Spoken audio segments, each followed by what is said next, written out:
Anong mensahe ang kailangang marinig ng mga water signs, Cancer, Scorpio, and Pisces ngayon o within 1 week from now?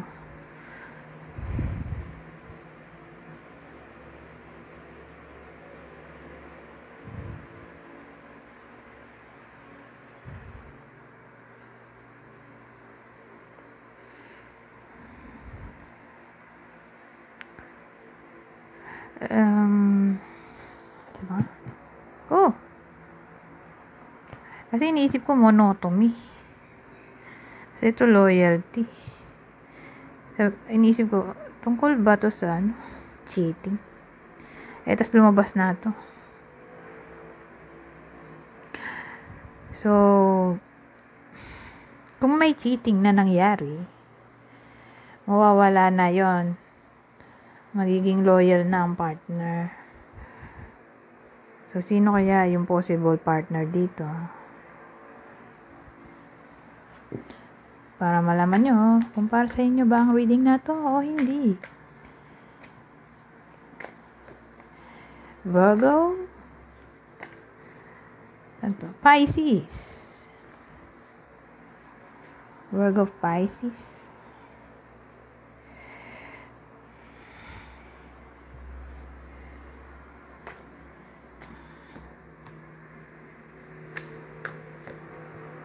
Multiple choices.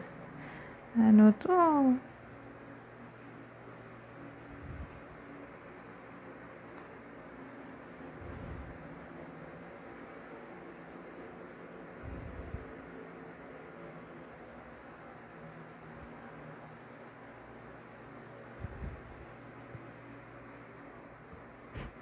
Anyway.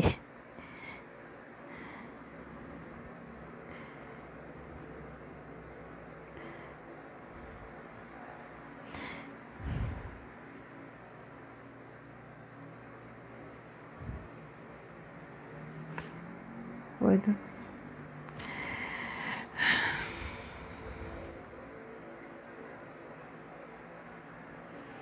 Kasi ang dating dito, babae lang yung pwedeng tamaan nito. Dito sa spread na to. O female energy. Pero inisip ko kanina kung tungkol ba to sa relasyon. Hindi.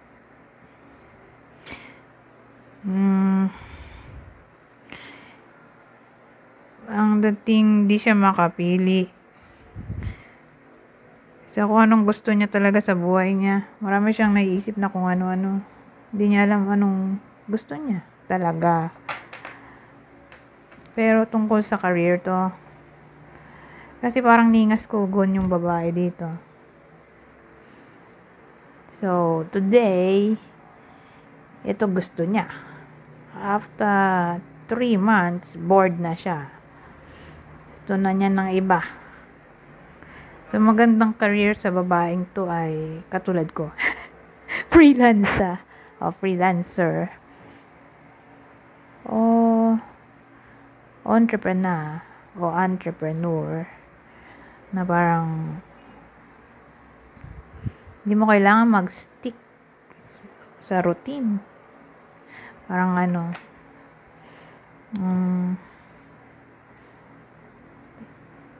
yung hawak mo yung oras mo. Magandang work yung hawak mo yung oras mo. So, mag-solo ka na lang. O magkaroon ka ng sarili mong business. Ganun ang dating dito. Kasi, yung tao dito prone sa iba-ibang work. So, sayang lang din yung pa-medical certificate, diba? Hindi rin magtatagal sa isang company. Madali siya mabore. Bored siya agad.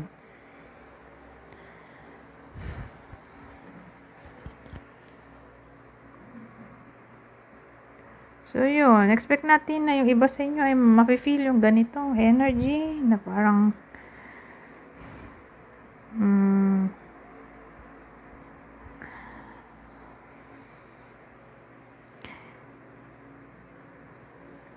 Parang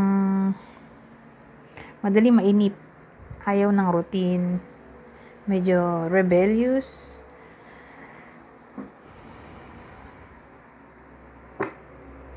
Pero again, mukhang babae lang to. Babae yung tatama ng reading. O female energy kung lalaki. Parang dami niyang iisip dito na gustong gawin.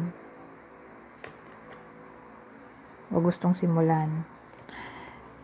So, ito na employment card natin. Oh.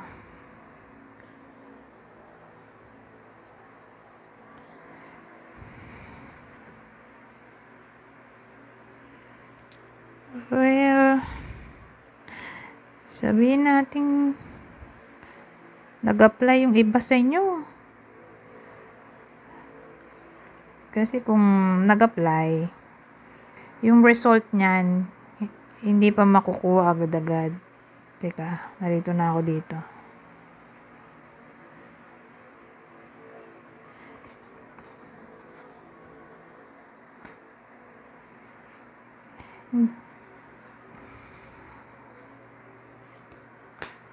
Hindi pa darating yung result. Maiinip yung iba sa inyo.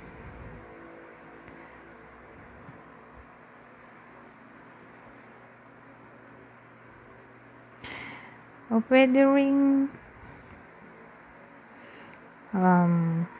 maging workaholic yung iba. Within 1 week from now. O maging somewhat argumentative kayo o ka-workmate nyo. Beware. Ito'y gossip din to eh. Gossip card to. Walang nakalagay. Pero alam ko gossip card din to. Ito ay workplace. So, yun nga. Beware din sa possibility ng gano'n. O sabihin natin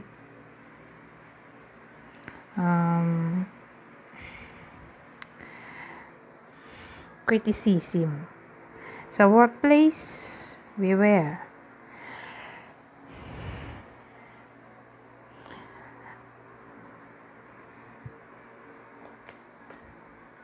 Ibayin na nga natin. Ibayin ko yung deck.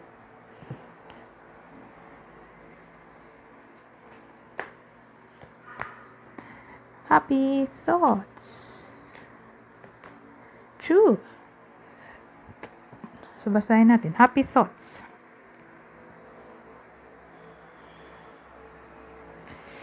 To feel happier right now, think about a memory of something else that makes you smile. So, para sumaya ka raw, ay isipin mo ang memory, ang alaala o kung ano man yan na pwedeng magpangiti sa iyo. Tinagalog. True, yes. What you're asking about is the truth. Truth. Tama ba? Truth. Yan. Yan pala ang mabasa. Ano yun? Toto. Yes, what you're asking about is the truth. No. Tungkol saan yan? Ang papangit ng description dito.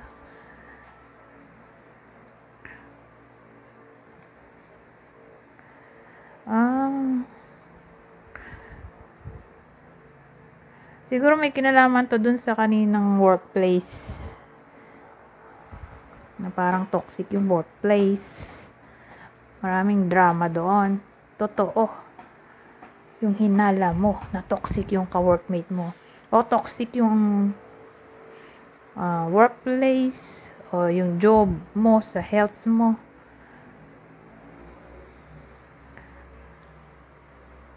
Ewan ko. Parang dating nyo, iba sa inyo mapapaisip. At totoo yung hinala nila. Ganyan. Pero again, mukhang may kinalaman to sa workplace. So, sabihin natin, may nangchichismis sa'yo. Nakutuban mo kung sino. Mukhang totoo yun. Totoo na siya nga yung naninira sa'yo ng palihim o nagkukos ng chaos sa buhay mo. Pain.